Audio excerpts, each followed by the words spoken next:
Welcome to Sports Overtime. We are in our digital studio where we air Southeast Sports Plus every Monday through Friday, 2 to 4 o'clock on the free WKRG Plus app. We had a great week previewing all the college football games in the SEC from yesterday. Here's a best of. What do you make of what Trent Dilfer has done with the quarterbacks? Because it seems like of all the positions and of all the things that have gone wrong at UAB, they've happened to get that position right, although the defense has been shaky and everything else has been shaky as well. You're right. I mean, Jacob Zeno was really good. Yep. He made a mistake, obviously, transferring to A&M because he's like third team there now. But he was very talented and really good. And then they got Kitna. We all know what happened at Florida with all those things. And he's turned his life around, got married, and he's really good. Again, when you've had Trent Dilfer, who played in the NFL, as you guys know, and then your dad did, and I talked to him this week about it on the Inferno podcast that UAB does. He's sat around the table with that, right? So he's getting it from his coach, and all that's doing is reinforcing what he's heard from his dad all the time. As far as thinking through the game, situational, keep your cool, don't get overwhelmed because it's Tennessee and the fans are going nuts, all those things that he's going to face. So I think he's got a great demeanor. He's bounced back from his issues and bad choices well, and we forget he's a 4-star kid. He's really good. Mm-hmm. So, and they've got some good receivers. They got a kid named Milliner. They've got some running backs. They got Josh Jacobs' brother, Isaiah Jacobs. They got a kid named Beebe who's really good. He's leading the conference at kickoff returns. They've got some skill talent to do some things. Their offensive line is also playing out of their minds and playing better. We'll see what happens Saturday, but they could put 17-21, which doesn't, people watching may think that's no big deal. But this is UAB versus Tennessee after a Tennessee loss, right? No question. A lot of storylines in this one, no question about that, Scott. Let's take a listen to Coach Dilfer as UAB is gearing up for this game in Knoxville. I mean, you're always trying to win the game. I've been in a lot of games where you're a big underdog and, nobody gives you a chance. And, as a competitor, you're still trying to find a way to win. But I think we have to get better, and that's why I said that in the beginning of the season. I've been saying to the team is, this first third of the season is really finding out who we are and making sure we're getting better and making sure that we're correcting mistakes, that nothing becomes habitual, that we're identifying people that fit into the systems the best, people that are playing the hardest, people that are the most invested. So you just, without preseason football, you can't really know. It's not like we've had a lot of these players for 2-3 years and know their DNA. So we're finding out their DNA as competitors as the season goes on, and you're seeing how they fit into the system. So I think a victory in this game is what you're looking for, but there's other victories too. You want to be emotionally sharp throughout the game in a climate that's going to be difficult to handle your emotions. You want to be mentally sharp and clear of thought in an environment that's going to be hard to be clear of thought because it's going to be so loud and so intense. And then physically you want to compete through the whistle against a team that is very physical and very fast, very explosive. That's going to compete as hard as you, if not harder. So I think you look for the victory in the game, but you also look for the victories emotionally, mentally, and physically in individual matchups and units. So, Scott, a lot to unpack there, Scott, and it's not like this is any secret that Trent Dilfer has been under a significant amount of heat there at UAB. He's 9-18 in his time coaching there at UAB. Of course, he was hired in 2023 after a very brief stint in the high school game. So hired primarily because of what he did as a player, not only at the college level, but also in the NFL. But that doesn't always mean that translates to being able to coach football. And a lot of people would say that in the case of Trent Dilfer, he can't coach football. And, you listen to him there and he says, hey, we haven't had these guys for a long time. We haven't spent a lot of time. We got a bunch of new people. I mean, okay, him and 164 football programs in the country are dealing with the same situation. And so, again, it didn't sound like he was excuse making necessarily. But my question to you is, what is the temperature on him there at UAB at this time? And has it loosened any bit with a win over Akron? I highly doubt it. But how do you feel like things are with them getting in some talent and trying to turn things around? I felt pretty good after the first couple of games. They beat Alabama State in a shootout, but they put up 52. Then they went on the road to Navy and had all the disruptions with the 2.5 hour, couple of rain delays that added up to 2.5 hours. And they put 24 on Navy and was in the game till pretty much close to the fourth quarter. That's a hard place to play and a difficult team to play. Last week, Akron had not scored all year, but they were better than people thought, probably a little bit. But UAB had the opponent on their home field driving for a chance to win. That's not good. But they are 2-1. They only won a couple last year. He had to get a new defensive staff. He was forced to make changes there, and that's been by far the weakest side of the ball for him. Sure. So I'm not sure that's been the answer either. I think he's true to himself that he looked in the mirror and did a lot of self-reflection in the offseason. So I don't think it's his way or the highway kind of thinking. He's changed a lot of what he's talking about and saying and the way he positions things to the media. So I'm going to give him a pass here, and we'll see. I'm going to need to see a few more games before I judge whether he can coach or not. But he's a really good, as you guys know, he's a really good developer of quarterbacks and offensive side of football. They got Mortensen over there who came from Nick Saban's staff. So they're really good offensively.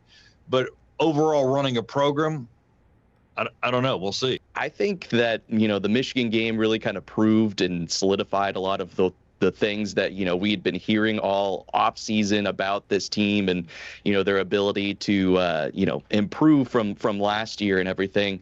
And so the only thing that could, really derail that is losing this game to Auburn and your former quarterback in Jackson Arnold. And so I think, this is a big one just in terms of that, because, you pick up a lot of momentum from that Michigan win. Now you got to keep it going. You got to start, the SEC play with, 1-0, and the fact that OU beat Auburn last year when it was one of the worst OU teams in, a long time. One of the worst Auburn losses in a long time, too. Yeah, that was painful. Back up. The state of Alabama did not like playing OU last year. It was kind of a weird thing. But that was definitely something weird.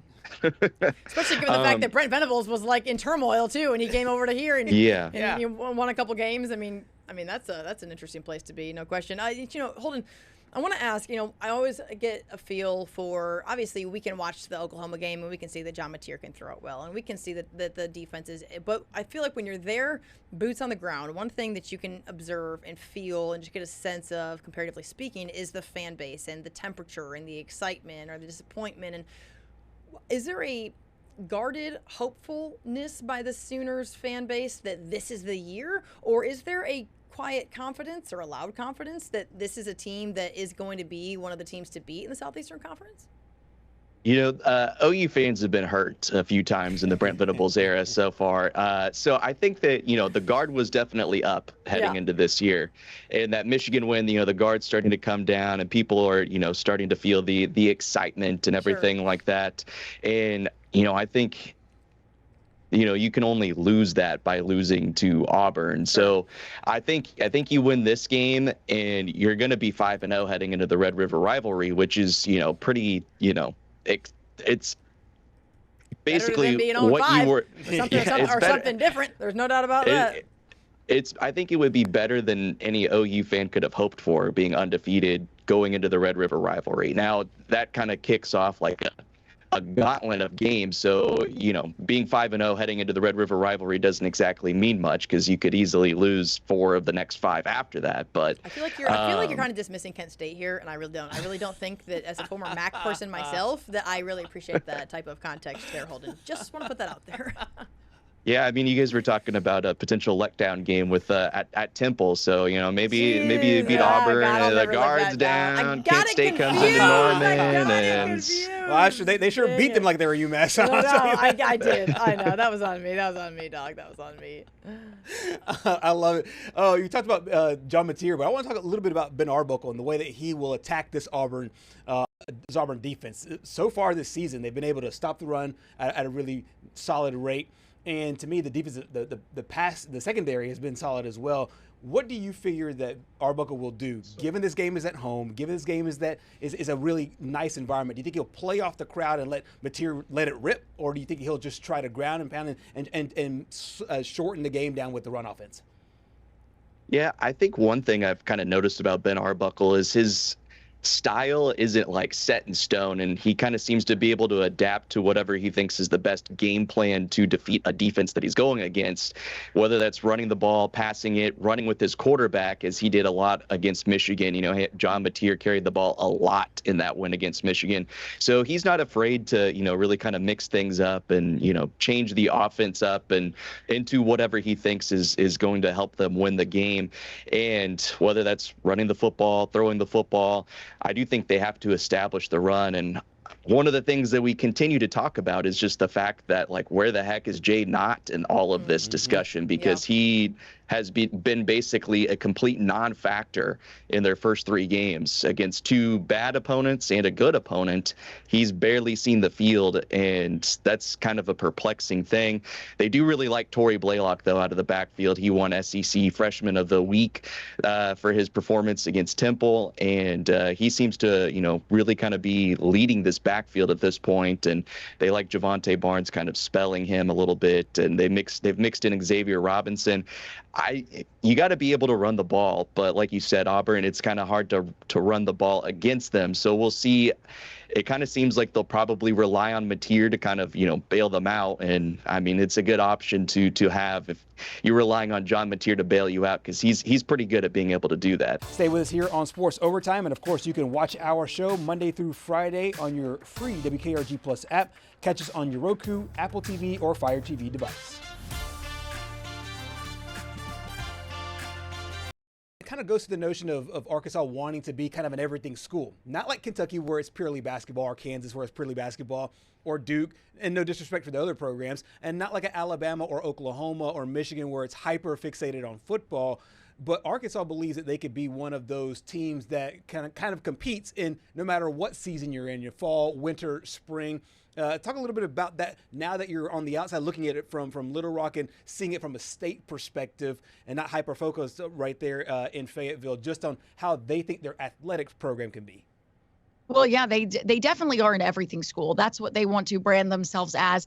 The problem with being an everything school is that you're not funneling all that money, and that's where Hunter Yurachek is kind of in a rock and a hard place, so to speak. And I understand why people are upset with him right now and upset with the soundbite that we're going to play, because while he had good intentions in saying these things, people are very upset that they have the reality is that, yes, basketball and baseball, yeah, they're all good. And track and field has won, 39 national titles or whatever it is now, and so, yes, there's a lot of good sports at the University of Arkansas, but that means that you're not going to be great in a single one of them, right? If you're good at all of them, you might not be great at a single one. So they're still hunting for a national title in basketball. The last one being 30 years ago is not great. Not great. Let's so listen you to got to have one now. Yeah, let's take a listen to this sound and get some reaction from them. There's a big canyon within the SEC where we sit at a $181 million budget. There's multiple schools that are over $300 million for their operating budget this year. That's within the same conference. But at the same time, I'll tell you, I know the focus is on football and we all want to win in football, but at the same time, those schools have been outspending us for the last decade, and we've still won more SEC championships among more sports than any school in the SEC. And so I think we're doing just fine at the University of Arkansas, and I think we're set up to win a national championship in men's basketball moving forward. We know we're set up to win a national championship in baseball moving forward, and I think we're set up in several other sports to win a national championship. Football, where we are right now, we're not set up to win a national championship. I'll just be brutally honest with that. But I think we're set up to compete really well in the Southeastern Conference. Hot dang. I know. I wanted to say not dang, but wow. Okay, so there's a lot to unpack there. And I think none bigger, Courtney, I mean, you set this up perfectly. And it is really, when you are good at everything and solid at everything, you're in everything school. I'm not going to say you're in nothing school. That's dramatic. But then at the end of the day, I don't think anyone can disagree with this on this show right now. You win a baseball national title, you're happy for a week. You win a basketball national title, you're happy for a month. You win a football national title, you're happy for life. Yeah. You win a football national title, and you're happy Yeah. for life. That is how fans are in the SEC. Yeah. Baseball, we're really proud of it. Yeah, okay, great. We're gonna be out there a couple games a week, get our hot dog, get our popcorn, and man, go Hogs, right? And be in there in Hoover, Alabama, and be excited to win an SEC title and all this stuff. That's great. Football changes your school. Football changes the landscape of the rest of the trajectory of the university. And I think that when Hunter Yurchak ends that statement by saying we're not there yet, that's not what you. I mean, he's honest. But that's not what you want to have to be saying either. And in this day and age with NIL, Courtney, I'm not sure there's a path to be able to be great at everything anymore. And you're exactly right, Simone. And I also want to say this to Hunters. I think we understand the sentiment. You just didn't need to say it out loud, so to speak, because here's the thing. That doesn't help you with recruiting. That doesn't say to football players, well, if our own AD doesn't think we're set up to win a national title, why would I? Yeah. Why would I want to come play there? Why would I want to come? That football players go to a school going, I'm going to win a national title. Look at Diego Pavia. If you've seen anything of what he said, he's like, he truly believes Vanderbilt can win a national title. Honestly, he did say that. He did say that. He truly believes that, and that's great. I 100% give him props for that. Yeah, but everyone can dream. You don't want your AD saying that you're not going to win a national title or not set up. And here's the other thing, Simone. We talk about the SEC. We're on a show about it, right? And the SEC, quite frankly, is the top conference and should be. Football, and I know people disagree with that. I know, I get it. I understand, but it should be the top conference in football. And so if you're set up to compete in the SEC in one of the top conferences in football, in the top conference, in my opinion, in football, why are you not set up to win a national title? Yep. Because if you're good enough to compete in the SEC, which he says, you should also be good enough to compete for a national title. Stay with us here on Sports Overtime. And of course, you can watch our show Monday through Friday on your free WKRG Plus app. Catch us on your Roku, Apple TV, or Fire TV device.